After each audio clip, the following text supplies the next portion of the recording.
নমস্কার, আপনারা দেখছেন সংকেত মিডিয়া, সোজা কথা সহজভাবে। নমস্কার, শুভ সকাল। আজ ঈশ্বর কথার 81তম পর্বে শ্রী শ্রী মায়ের কথা। জননীং শারদাং দেবীরাং কৃষ্ণং জগদ্গুরু পাদপদ্মে ত্রয়োসিতা প্রণমামি মুহুর্মুহু। এর আগের দিন মা চুল আঁচড়াচ্ছিলেন, তো চুল আঁচড়ালে যে চুলগুলো উঠে যায় সেটা হাতে করে নিয়ে সরজুবালা দেবী লেখা থেকে পড়ছি দিয়েছে। আর উনিও বলেছেন, আমিও মনে মনে যেন এটাই প্রার্থনা করছিলাম, মা তো অন্তর্যামী। মায়ের সঙ্গে গঙ্গা নাইতে গেলুম। স্নান করে এসে পুজো শেষ হলেই মা প্রসাদ বিতরণ করতে লাগলেন। তাতে অনেক সময় কেটে গেল। শ্যামাদাস কবিরাজ মশাই রাধুকে দেখতে এলেন। মা রাধুকে ডেকে দিতে বললেন। আমি ডাকতে গেলুম। একটু পরে রাসবিহারী মহারাজ গিয়ে কবিরাজ মহাশয়কে ডেকে নিয়ে এলেন।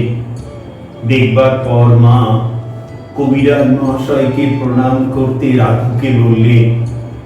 রাধু নত হয়ে প্রণাম করলেন। তিনি চলে যেতে কেউ কেউ বললে, উনি কি ব্রাহ্মণ? মা বললেন, না, বৈদ্য। তবে যে প্রণাম করতে বললেন? মা বললেন, তা করবে না? কত বড় বিজ্ঞ, এরা ব্রাহ্মণ তুল্য। ওকে প্রণাম করবে না তো কাকে করবে? কি বলো মা? এই ছিল মায়ের বিচার। মা তো সাক্ষাৎ জগদম্বা। উনি তো আমাদের এইসব কথায় শেখাতে এসছেন।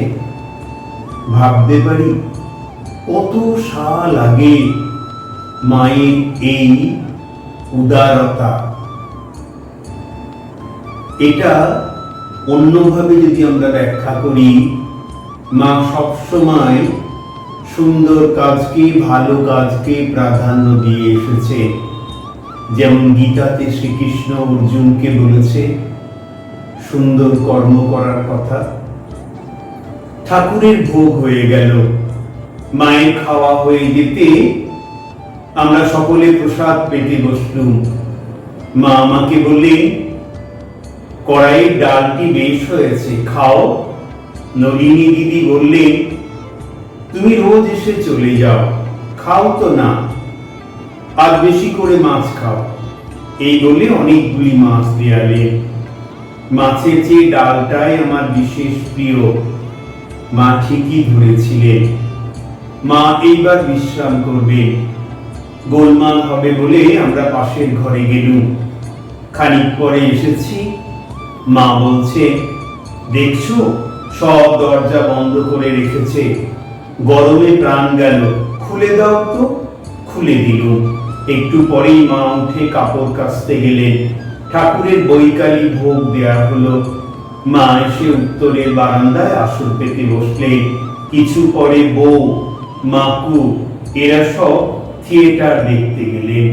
মায়ের কাছে চুপ করে বসে তাকিয়ে দেখি মায়ের মাথার সামনে অনেকগুলি পাকা চুল দেখা যাচ্ছে। মনে হলো প্রাতে তখন যদি তুলতুম। মাও বলছে, এসো তো মা, আমার পাকা চুল তুলে দাও। ঢের তোলা হলো। অনেক সময় লাগলো। এইবার ভক্তেরা সব প্রণাম করতে আসবেন। আমারও গাড়ি এসেছে। কালীঘাটের বাসায় যেতে হবে। এখন থেকে মায়ের কাছে এমন করে রোজ রোজ যখন তখন আসবার সুবিধা হবে না ভেবে কষ্ট হতে লাগলো। প্রণাম করে বিদায় নেবার সময় মা বললে, মহাষ্টমীর দিন আসতে পারো যদি এসো। 1325 বঙ্গাব্দে 26শে আশ্বিন রবিবার, আজ মহাষ্টমী। মা আসতে বলেছিলেন। সকালেই আমরা দুবনে এসেছি। এসে দেখি কয়েকটি স্ত্রী ভক্ত ফুল নিয়ে এলেন। মায়ের শ্রীচরণ পূজা করে তারা গঙ্গায় নাইতে গেলেন। মা আমাকে জিজ্ঞাসা করলেন, তুমি থাকবে তো আজ মহাষ্টমী? আমি বললুম থাকবো। কিছুক্ষণ পরেই পূজনীয় শরৎ মহারাজ মায়ের চরণে প্রণাম করতে এলেন। আমরা পাশের ঘরে গেলুম। মা তপ্ত বসে বসে আছে, পা দুটি মেঝেই রেখে। আরো অনেক ভক্ত প্রণাম করলেন। পরে মাকু প্রভৃতির সঙ্গে গঙ্গা স্নানে গেলুম। মা বাড়িতেই স্নান করলেন, কারণ মা একদিন অন্তর একদিন গঙ্গা স্নান করতেন। বাতের জন্য রোজ যেতেন না। এসে দেখি বিস্তর মেয়েরা মাকে পুজো করছেন। অনেকেই কাপড় এনেছেন। কালীঘাটে মা কালীর গায়ে যেমন কাপড় জড়িয়ে দেয়া হয়, পূজান্তে তেমনি করে সকলে মায়ের গায়ে কাপড় জড়িয়ে দিচ্ছে। মাও এক একখানি করে দেখে নামিয়ে রাখছেন। কাউকে বা বলছে বেশ কাপড়খানি। একজন ব্রহ্মচারী সংবাদ দিলেন, এখন সব পুরুষ ভক্তেরা মাকে প্রণাম করতে আসবে। সে কি সুন্দর দৃশ্য! হাতে ফুল, প্রস্ফুটিত পদ্ম, বিল্বদল। একে একে সকলে পূজা ও প্রণাম করে সরে দাঁড়াচ্ছে। এই রূপে অনেকক্ষণ গেল। ডাক্তার কাঞ্জিলাল সপরিবারে প্রথম পক্ষে স্ত্রী সহ এসেছেন। গোলাম্মা বলছেন, যার জিনিস সেই পেলে। মাও বলছেন, হ্যাঁ, যার তারই হলো। মাঝখানে দুদিন কি গোলমাল হয়ে আর একজনে পরলোকগতা দ্বিতীয় স্ত্রী একটু ভোগ হয়ে গেল। এই জন্ম, এই সম্পর্ক জন্ম জন্মান্তরের যোগ। বলরাম বাবুর বাড়ির সকলে এসে পূজা করে গেলেন। শেষে আমি গেলুম। পূজা করে কাপড়খানি গায়ে দিয়ে যেতেই মা বললেন, ওখানা পরবো, আজ তো একখানি নতুন কাপড় পরতে হবে।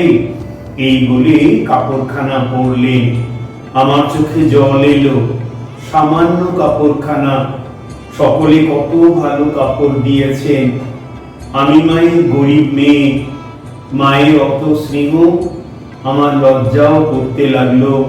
মা বললেন, বেশ পাট্টি গো। একটি গেরুয়া বসনধারিণী মেয়ে মাকে পূজা করে 2 টাকা পদতলে রাখতে মা বললেন, ও কি, তুমি আবার কেন গো গেরুয়া নিয়েছ? হাতে রুদ্রাক্ষের মালা।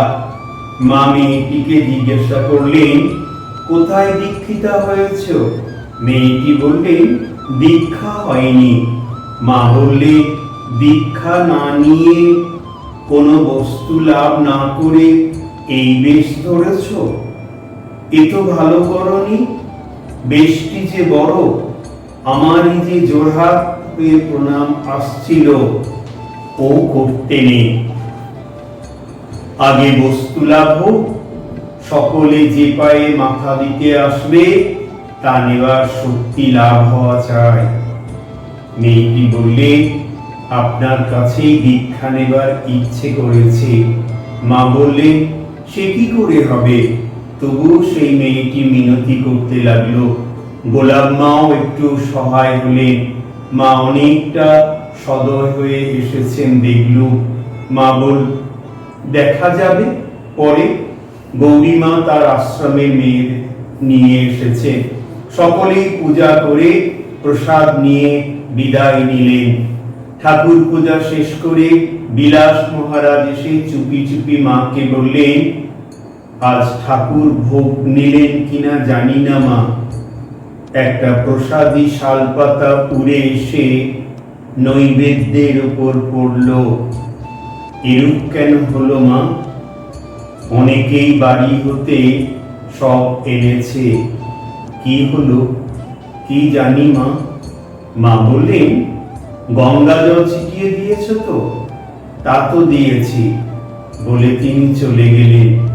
শুনে মনটা বড় খুঁতখুত করতে লাগলো। মহাষ্টমী, মায়ের শ্রীচরণ পূজা সমভাবেই চলতে লাগলো। স্তূপাকারে ফুল বেলপাতা বারান্দায় রেখে আসতে না আসতেই আবার তত ফুল পাতা শ্রীচরণ তলে জমে উঠতে লাগলো। ক্রমে মধ্যাহ্নভোগের সময় হলো। এমন সময় দূর দেশ হতে 3টি পুরুষ ও 3জন স্ত্রীলোক মায়ের দর্শনার্থে এলেন। বড়ই দরিদ্র, এক বস্ত্রে ভিক্ষা করে টাকা সংগ্রহ করে পথ খরচ চালিয়ে এসেছেন। তাদের মধ্যে একজন পুরুষ ভক্ত মায়ের সঙ্গে গোপনে অনেক কথা বলতে লাগলেন। কথা আর ফোরায় না। শ্রী শ্রী ঠাকুরের মধ্যাহ্নভোগের বেলা হয়ে যাচ্ছে দেখে, কারণ মা যে ভোগ দেবে, মায়ের ভক্ত ছেলেরা বিরক্ত হয়ে উঠতে লাগলেন। একজন স্পষ্টই বললে, আর যা বলবার থাকে নিচে মহারাজদের কারো কাছে গিয়ে বলুন না। মা কিন্তু একটু দৃঢ়ভাবেই বললেন, তা তখন বেলা হলে কি হবে, ওদের কথা কি তো শুনতে হবে। এই বলে বেশ ধৈর্যের সহিত তার কথা শুনতে লাগলেন।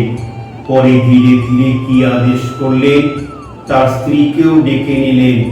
অনুমানে যতটা বোঝা গেল, স্বপ্নে কোনো কিছু পেয়েছেন। পরে জানা গেল স্বপ্নে মন্ত্র পেয়েছিলেন। প্রায় 1 ঘন্টা পরে তারা প্রসাদ নিয়ে বিদায় নিলেন। মা এসে বললেন, আহা বড় গরিব, কত কষ্ট করে এসেছে, পরে ভোগ হয়ে গেলে সকলে প্রসাদ পেলুম, এবার মা একটু বিশ্রাম করবে। আমরা পাশের ঘরে গেলুম। আজ এই পর্যন্তই শ্রী শ্রী মায়ের কথা। শ্রী শ্রী মায়ের আশীর্বাদী হাত আপনাদের মাথায় পড়ুক। খুব ভালো থাকুন। আগামী 82তম পর্বে ঈশ্বর কথায় শ্রী শ্রী গীতা থেকে পাঠ। নমস্কার। Subscribe our channel. Press the bell icon.